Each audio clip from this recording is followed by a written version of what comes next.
Hello, ഇന്ന് നമ്മൾ discuss ചെയ്യാൻ പോകുന്നത് നമ്മുടെ വെബ്സൈറ്റിൽ എങ്ങനെയൊരു തീം ആഡ് ചെയ്യാമെന്നുള്ളതാണ്.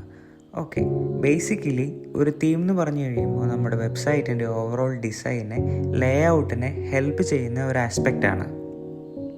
തീമിനെ നമുക്ക് വെബ്സൈറ്റിൻ്റെ ഫൗണ്ടേഷനായിട്ട് കണക്കാക്കാം. ബിക്കോസ് അത് പല കാര്യങ്ങളിലും നമ്മളെ സഹായിക്കുന്നു. പേജിൻ്റെ layouts, background, colour patterns, headers, footers, അതിൻ്റെ പൊസിഷനിങ്, ബാക്കിയുള്ള അതിൻ്റെ ടൈപ്പോഗ്രഫി കാര്യങ്ങളെയൊക്കെ ഒരു തീം വെബ്സൈറ്റ് ബിൽഡ് ചെയ്യാൻ വേണ്ടി സഹായിക്കുന്നു. തീം ആഡ് ചെയ്യാൻ വേണ്ടി നമ്മൾ ആദ്യമായിട്ട് വെബ്സൈറ്റിൻ്റെ അഡ്മിൻ പാനൽ ആക്സസ് ചെയ്യണം. നമ്മുടെ സൈറ്റിൻ്റെ ലിങ്കിൻ്റെ ഒപ്പം /wp-admin user name and password enter ചെയ്യുക, ലോഗിൻ ഓപ്ഷൻ ക്ലിക്ക് ചെയ്യുക. ദെൻ നമ്മുടെ ഡാഷ്ബോർഡിലായിട്ട് അപ്പിയറൻസിൽ തീംസ് എന്ന് പറഞ്ഞ ഓപ്ഷൻ ഉണ്ട്, അതിൽ ക്ലിക്ക് ചെയ്യുന്നു. ഇപ്പോൾ ഡിഫാൾട്ടായിട്ട് 2024 എന്നുള്ളൊരു തീമാണ് കിടക്കുന്നത്. അതിൻ്റെ ഒരു ലേ ഔട്ട് ഒക്കെയാണ് നമ്മളിപ്പോൾ കാണുന്നത്. നമുക്ക് ബേസിക്കലി ഇതല്ല വേണ്ടത്. ഇച്ചിരി കൂടെ സൊഫിസ്റ്റിക്കേറ്റഡ് ആയിട്ടുള്ള ഒരു ഡിസൈൻ ഉണ്ടെന്നുണ്ടെങ്കിൽ, ഒരു പ്രീ ഡിസൈൻഡ് ആയിട്ടുള്ള ടെംപ്ലേറ്റ്സ് ഉണ്ടെങ്കിൽ നമുക്ക് വെബ്സൈറ്റ് ഡിസൈൻ ചെയ്യാൻ വളരെ എളുപ്പമായിരിക്കും. അതിനായിട്ട് നമ്മൾ അപ്പിയറൻസിൽ തീംസ് ഓപ്ഷൻസിൽ ആഡ് ന്യൂ തീമിൽ ക്ലിക്ക് ചെയ്യുക. ആഡ് ന്യൂ തീമിൽ ക്ലിക്ക് ചെയ്തതിന് ശേഷം ഓൾറെഡി നമുക്കൊരു തീം ഉണ്ടെന്നുണ്ടെങ്കിൽ നമ്മൾ ആ ഫയൽ ചൂസ് ചെയ്തതിന് ശേഷം ഇൻസ്റ്റാൾ ഓപ്ഷൻ കൊടുക്കുക, ദെൻ ആക്ടിവേറ്റ്. അതിനാവശ്യമായിട്ടുള്ള പ്ലഗിൻസും കാര്യങ്ങളൊക്കെ ഇൻസ്റ്റാൾ ചെയ്ത് കഴിഞ്ഞാൽ നമുക്ക് ആ തീം യൂസ് ചെയ്യാൻ പറ്റും. ഇവിടെ നമ്മൾ ആസ്ട്ര എന്ന് പറഞ്ഞ തീംസാണ്, ഫ്രീ ആയിട്ടുള്ള ഒരു തീമാണ്, അതാണ് നമ്മൾ സെലക്ട് ചെയ്യുന്നത്. സോ അവിടെ സെർച്ച് തീംസ് എന്നുള്ള ഓപ്ഷൻസിൽ നമ്മൾ ആസ്ട്ര സെലക്ട് ചെയ്യുന്നു. അതിൽ ആദ്യം കാണുന്ന ഡിസൈനാണ് ഞാനിപ്പോൾ സെലക്ട് ചെയ്യാൻ പോകുന്നത്. അതിൽ പ്രിവ്യൂ എടുത്തതിന് ശേഷം ഇൻസ്റ്റാൾ ഓപ്ഷനിൽ ക്ലിക്ക് ചെയ്യുന്നു. ക്ലിക്ക് ചെയ്തതിന് ശേഷം ആക്ടിവേറ്റ് എന്നുള്ളൊരു ഓപ്ഷൻ വരും. ആക്ടിവേറ്റിലും ക്ലിക്ക് ചെയ്യുക. ക്ലിക്ക് ചെയ്തതിന് ശേഷം നമ്മൾ നമ്മുടെ സൈറ്റിൽ ജസ്റ്റ് ഒന്ന് എൻ്റർ ചെയ്ത് നോക്കുക. മൈ ബ്ലോഗ്സിൽ വിസിറ്റ് സൈറ്റിൽ ക്ലിക്ക് ചെയ്തതിന് ശേഷം നമുക്ക് ആ വെബ്സൈറ്റിൻ്റെ ജസ്റ്റ് ഒരു വ്യൂ നമുക്ക് കാണാൻ സാധിക്കും. ഇങ്ങനെയൊരു ഡിസൈൻ കിട്ടിയാൽ നമുക്ക് ഹെൽപ്ഫുൾ അല്ല. സോ നമുക്കിതിൽ അപ്പിയറൻസിൽ തീംസിൽ തന്നെ let's get started with templates എന്നുള്ളൊരു ഓപ്ഷൻ ഉണ്ട്. ടെംപ്ലേറ്റ്സ് അവൈലബിൾ ആണ്, അതിൽ നമ്മൾ ക്ലിക്ക് ചെയ്യുന്നു. സ്ക്രാച്ച് ചെയ്ത് നമുക്ക് ക്രിയേറ്റ് ചെയ്യാൻ വളരെ ബുദ്ധിമുട്ടായിരിക്കും. അങ്ങനെ ഇഷ്ടമുള്ളവർ അങ്ങനെ ചെയ്യുക. ഇല്ലാന്നുണ്ടെങ്കിൽ പ്രീ ഡിസൈൻഡ് ആയിട്ടുള്ള ടെംപ്ലേറ്റ്സ് നമുക്ക് ഇവിടെ അവൈലബിൾ ആണ്. അതിൽ അപ്പിയറൻസിൽ തീംസിൽ ആസ്ട്ര ഇൻസ്റ്റാൾ ആൻഡ് ആക്ടിവേറ്റ് ചെയ്തതിന് ശേഷം ബിൽഡ് യുവർ ഡ്രീംസ് സൈറ്റ് എന്നുള്ളതിൻ്റെ ഓപ്ഷൻസിൽ നമുക്ക് താഴെ ഒരു ഓപ്ഷനായിട്ട് കാണും. അതിനിവിടെ ഒന്നെങ്കിൽ AI വെബ്സൈറ്റ് ബിൽഡർ ഉപയോഗിക്കുക, അത് ഓരോരുത്തരുടെ ഇഷ്ടമാണ്. ഇല്ലാന്നുണ്ടെങ്കിൽ നമ്മളിവിടെ സെലക്ട് ചെയ്യാൻ പോകുന്നത് AI വെബ്സൈറ്റ് ബിൽഡറിന് കീഴെയായിട്ട് ഏറ്റവും ടോപ്പ് മോസ്റ്റ് റൈറ്റ് കോർണറിലായിട്ട് എലമെൻറ്റർ എന്നുള്ളൊരു ഓപ്ഷനുണ്ട്.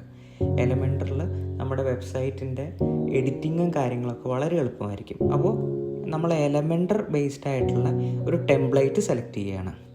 നമ്മുടെ ബിസിനസ്സിന് ഉതകുന്ന രീതിയിൽ, അല്ലെങ്കിൽ നമുക്ക് എന്ത് തരത്തിലുള്ള വെബ്സൈറ്റാണോ നമ്മൾ ക്രിയേറ്റ് ചെയ്യുന്നത് അതിന് ഉതകുന്ന രീതിയിലുള്ള ഒരു ടെംപ്ലേറ്റ് സെലക്ട് ചെയ്യുക.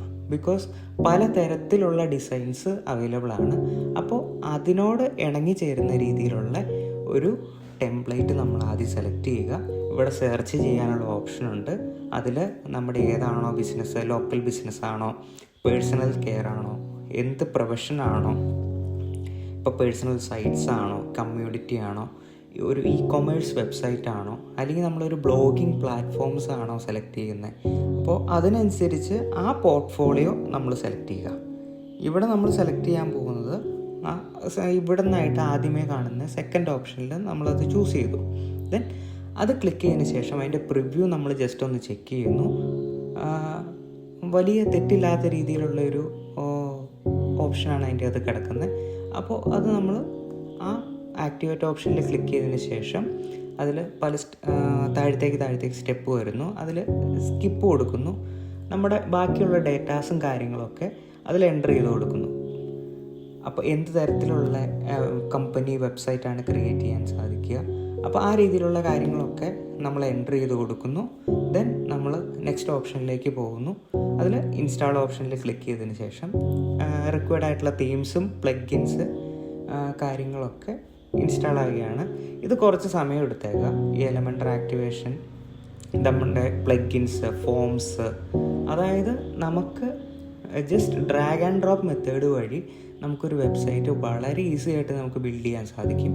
ഒരു ഫോട്ടോയാണോ നമ്മൾ ആഡ് ചെയ്യാൻ ഉദ്ദേശിക്കുന്നത്, ഒരു സെക്ഷൻ നമ്മൾ ക്രിയേറ്റ് ചെയ്തതിന് ശേഷം അതിലേക്ക് പ്ലഗിൻസ്, പ്രീ ഡിസൈൻഡ് ആയിട്ടുള്ള കോഡ്സും കാര്യങ്ങളും ഒക്കെ ഉള്ളടങ്ങിയ പ്ലഗിൻസ് ജസ്റ്റ് ഡ്രോപ്പ് ചെയ്യുന്നു. അതിലൂടെ ദെൻ ഏത് ഫോട്ടോയാണോ നമുക്ക് അപ്ലോഡ് ചെയ്യാൻ, അല്ലെങ്കിൽ ഏത് വീഡിയോയാണോ, എന്ത് തരത്തിലുള്ള ടെക്സ്റ്റാണോ ആഡ് ചെയ്യേണ്ടത്, അതൊക്കെ നമുക്ക് വളരെ എളുപ്പത്തിൽ തന്നെ നമുക്ക് ആഡ് ചെയ്യാൻ സാധിക്കും. അപ്പോൾ ഒരു കോഡിങ്ങിൻ്റെ സഹായം, കോഡിങ് അറിയാത്ത ഒരാൾക്കും വളരെ എളുപ്പത്തിൽ തന്നെ നമുക്ക് ഡിസൈൻ ചെയ്യാൻ സാധിക്കും ഒരു വെബ്സൈറ്റ്. അപ്പോൾ അതിനാണ് നമ്മൾ വേർഡ്പ്രസ് എന്നുള്ളൊരു പ്ലാറ്റ്ഫോം നമ്മൾ ചൂസ് ചെയ്യുന്നത്. തീം സെലക്ട് ചെയ്തു, 100% ആയി. നമ്മുടെ വെബ്സൈറ്റ് നമ്മൾ ജസ്റ്റ് ഒന്ന് വിസിറ്റ് ചെയ്ത് നോക്കുന്നു. വിസിറ്റ് ചെയ്ത് നോക്കി കഴിയുമ്പോൾ നമുക്ക് ആദ്യം ചൂസ് ചെയ്ത അതേ ടെംപ്ലേറ്റ്സ് അതേ രൂപത്തിൽ തന്നെ നമ്മുടെ ഡെമോ ഡേറ്റ ഓൾറെഡി നമുക്ക് അവൈലബിൾ ആണ്. എഡിറ്റ് വിത്ത് എലമെൻ്റർ ഓപ്ഷൻ അവൈലബിൾ ആണ്. ഏത് പേജാണോ എഡിറ്റ് ചെയ്യേണ്ടത് ആ പേജ് സെലക്ട് ചെയ്തതിന് ശേഷം നമ്മൾ എഡിറ്റ് വിത്ത് എലമെൻ്റർ ഓപ്ഷനിൽ ക്ലിക്ക് ചെയ്ത് കഴിഞ്ഞാൽ നമുക്ക് ഡ്രാഗ് ആൻഡ് ഡ്രോപ്പ് മെത്തേഡ് വഴി വളരെ എളുപ്പത്തിൽ നമുക്കൊരു വെബ്സൈറ്റ് ബിൽഡ് ചെയ്യാൻ സാധിക്കും. എങ്ങനെയാണ് ഒരു തീം ഇൻസ്റ്റാൾ ചെയ്യുക എന്നുള്ള കാര്യങ്ങൾ മനസ്സിലായെന്ന് വിചാരിക്കുന്നു. എന്തെങ്കിലും ഡൗട്ട്സോ കാര്യങ്ങളോ ഉണ്ടെങ്കിൽ just comment below. Thank you for watching my video.